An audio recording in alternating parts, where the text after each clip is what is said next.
जय श्री कृष्णा।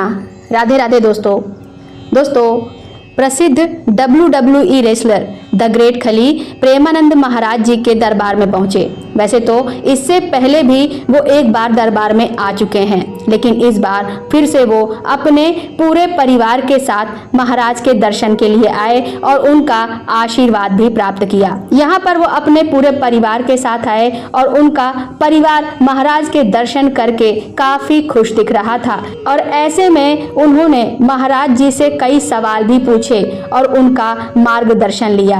दोस्तों, आइए जानते हैं कि खली ने और उनके परिवार ने आखिर महाराज जी से कौन कौन से सवाल पूछे और महाराज ने उनका क्या क्या उत्तर दिया। दोस्तों, जैसा कि हम जानते हैं, द ग्रेट खली WWE के काफी प्रसिद्ध रेसलर रहे हैं। लगभग देश दुनिया के हर हिस्से के लोग उन्हें जानते हैं। वैसे तो सोशल मीडिया पर खली की कई तरह की वीडियो आती रहती हैं और लोग उन्हें प्यार भी देते हैं, लेकिन इस बार कुछ अलग ही विषय है जिसकी वजह से वो चर्चा का विषय बने हैं। जी हाँ दोस्तों, एक बार फिर से द ग्रेट खली प्रेमानंद जी महाराज के आश्रम में पहुंचे और उनके पास पहुंचकर उन्होंने उनका दर्शन किया और यहाँ पर उन्होंने महाराज से कुछ सवाल किए, जिसमें एक विशेष सवाल था। वो ये था कि ये बताइए महाराज कि किसके लिए जीना चाहिए, परिवार के लिए या फिर संसार के लिए। तो महाराज ने उनके जवाब में क्या कहा, आइए आपको बताते हैं। महाराज ने पहले द ग्रेट खली से पूछा कि ये बताइए कि आपका जीवन किसके लिए है। मुझे सबसे पहले आप इस बात का जवाब दो। इस बात के जवाब में खली बोलते हैं कि मुझे नहीं मालूम। अब प्रेमानंद जी महाराज कहते हैं कि आप भगवान के लिए जी रहे हो, आप उन्हीं के अंश हो। आगे प्रेमानंद महाराज ने कहा कि खली जिसका नाम है वह तुम नहीं हो, ढांचा है सिर्फ तुम्हारा। जब माँ के गर्भ में थे तुम्हारा नाम खली नहीं था, जब बाहर आए तब ढांचे को नाम दिया गया खली। इसके बाद महाराज ने अपनी इस बात को स्पष्ट करने के लिए एक उदाहरण दिया। महाराज ने कहा कि तुम्हारा अधिकार इस शरीर को नष्ट करने का नहीं है। अगर तुम इस शरीर को नष्ट करते हो तो अभी तुम्हारे ऊपर कानूनी कार्रवाई हो जाएगी। अगर ये साबित हो जाता है कि तुम अपने शरीर को नष्ट करना चाहते हो और इसके लिए आपको सजा हो जाएगी, जेल हो जाएगी। इसलिए ये जान लो कि तुम या हम, कोई भी, हम सिर्फ भगवान के लिए जी रहे हैं। आप भगवान के अंश हो, अनजाने में भी आप भगवान को प्यार करते हो। भगवान के द्वारा ही आप नियत समय के लिए इस शरीर में हो। राज ने कहा कि क्या आप जानते हो कि आपकी पत्नी पूर्व जन्म में कौन थी, आपकी बेटी पूर्व जन्म में कौन थी, या फिर ये आपका बेटा ये पूर्व जन्म में कौन था, या फिर स्वयं आप पूर्व जन्म में कौन थे? नहीं पता ना। लेकिन ये जो मैं है वो आपकी पत्नी है, आपका बेटा है, आपकी बेटी है। ये जो मैं है यही भगवान है और आप जाने अनजाने भगवान के लिए ही जी रहे हो। आप अनजाने में भी भगवान के लिए ही जी रहे हो और यही काम अगर आप जान के करो तो आपको भगवत प्राप्ति हो जाए।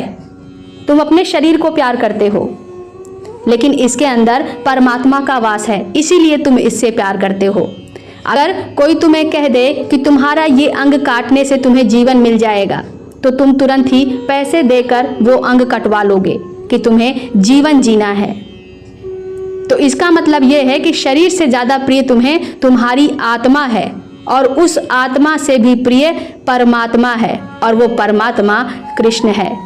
और यही परमात्मा आपकी बेटी में, आपकी पत्नी में, आपके बेटे में, सभी में विद्यमान है। इसीलिए तुम अनजाने में भी उनसे प्यार करते हो, यानी कि परमात्मा से प्यार करते हो। और अगर यही काम जान के कर लो तो तुम इस जीवन से मुक्त हो जाओगे। जब आप ये जान जाओगे कि आपकी पत्नी के अंदर जो आत्मा है वो जगदम्बा है, आपके पुत्र के अंदर जो आत्मा है वो परमात्मा का वास है, वो कान्हा है, तो आप उनसे प्यार करने लग जाओगे। और जब आप ऐसा समझकर उनसे प्यार करोगे तो आप जीवन की सारी कठिनाइयों से मुक्त हो जाओगे, सारी समस्याओं से मुक्त हो जाओगे और ईश्वर प्राप्ति कर लोगे। अभी तो तुम अनजाने में इन शरीरों से प्यार कर रहे हो जो केवल ढांचा है, लेकिन अनजाने में ही तुम उनके अंदर की आत्मा से, परमात्मा से प्रेम कर रहे हो। आगे द ग्रेट खली ने पूछा कि महाराज, मैं दिन भर अपने परिवार के लिए मेहनत करता हूँ, सुबह से शाम तक, और परिवार के बारे में सोचता रहता हूँ। मैं ईश्वर का भजन कब करूँ, नाम जप कब करूँ? तो गुरुजी ने कहा कि आप अपने पूरे काम को, दिन भर का आपका जितना भी काम है उसको ईश्वर को समर्पित कर दो। बस आपका नाम जप हो गया, आपका भजन हो गया। आप दिन भर किसी के लिए कर रहे हो, अपने लिए, परिवार के लिए, बेटे के लिए, बेटी के लिए, लेकिन अगर आपने नाम जप नहीं किया, आपने भजन नहीं किया, तो आपके जीवन का कोई अर्थ नहीं है। आपका जीवन निरर्थक है, बेकार है। महाराज ने कहा कि एक बात ध्यान रखो, तुम्हारे साथ कोई नहीं जाएगा। जब तुम मरोगे तो तुम्हारे साथ न तुम्हारी पत्नी जाएगी, न तुम्हारा बेटा जाएगा, न तुम्हारा धन जाएगा, न तुम्हारा दौलत जाएगा, न तुम्हारा नाम जाएगा, न तुम्हारा शरीर जाएगा। जाएगा तो केवल भजन। पत्नी तुम्हारे लिए सद्भावना कर सकती है लेकिन तुम्हारे साथ नहीं जा सकती।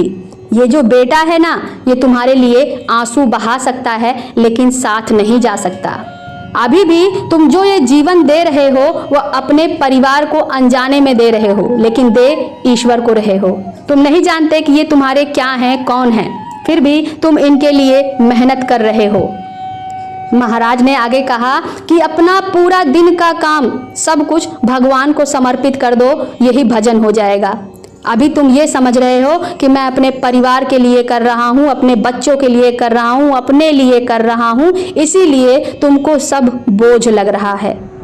जिस दिन ये समझना शुरू कर दोगे कि मैं परमात्मा के लिए कर रहा हूँ, क्योंकि इन सभी के अंदर एक जीवात्मा है, परमात्मा का अंश है ये लोग भी, तो जिस दिन तुम ये समझना शुरू कर दोगे, ये मानना शुरू कर दोगे कि मैं जो भी कर रहा हूँ वो परमात्मा के लिए कर रहा हूँ, उसी दिन तुम खुश रहने लग जाओगे। तुम्हारे सर से सारा बोझ हट जाएगा। महाराज ने बताया कि धीरे धीरे नाम जप शुरू करो, थोड़ा थोड़ा करके शुरू करो, और जैसे जैसे तुम उसको बढ़ाते जाओगे वैसे वैसे तुम्हें खुद समझ आती जाएगी कि वास्तविकता क्या है। तुम्हारी बौद्धिक क्षमता बढ़ती जाएगी, समझ बढ़ती जाएगी, वास्तविकता को स्वयं ही पहचान पाओगे। द ग्रेट खली ने तो अपने प्रश्नों के उत्तर महाराज से पा लिए। इसी तरह के प्रश्न हम लोगों के मन में भी चलते रहते हैं, तो आशा है आपको भी अपने प्रश्नों का उत्तर मिल गया होगा। कैसी लगी आपको ये वीडियो कमेंट करके ज़रूर बताइएगा, और एक बार सच्चे दिल से राधा राधा ज़रूर लिख दीजिएगा। राधा रानी सभी की मनोकामनाएं पूरी करें, इसी इच्छा के साथ, इसी मनोकामना के साथ। जय श्री कृष्णा।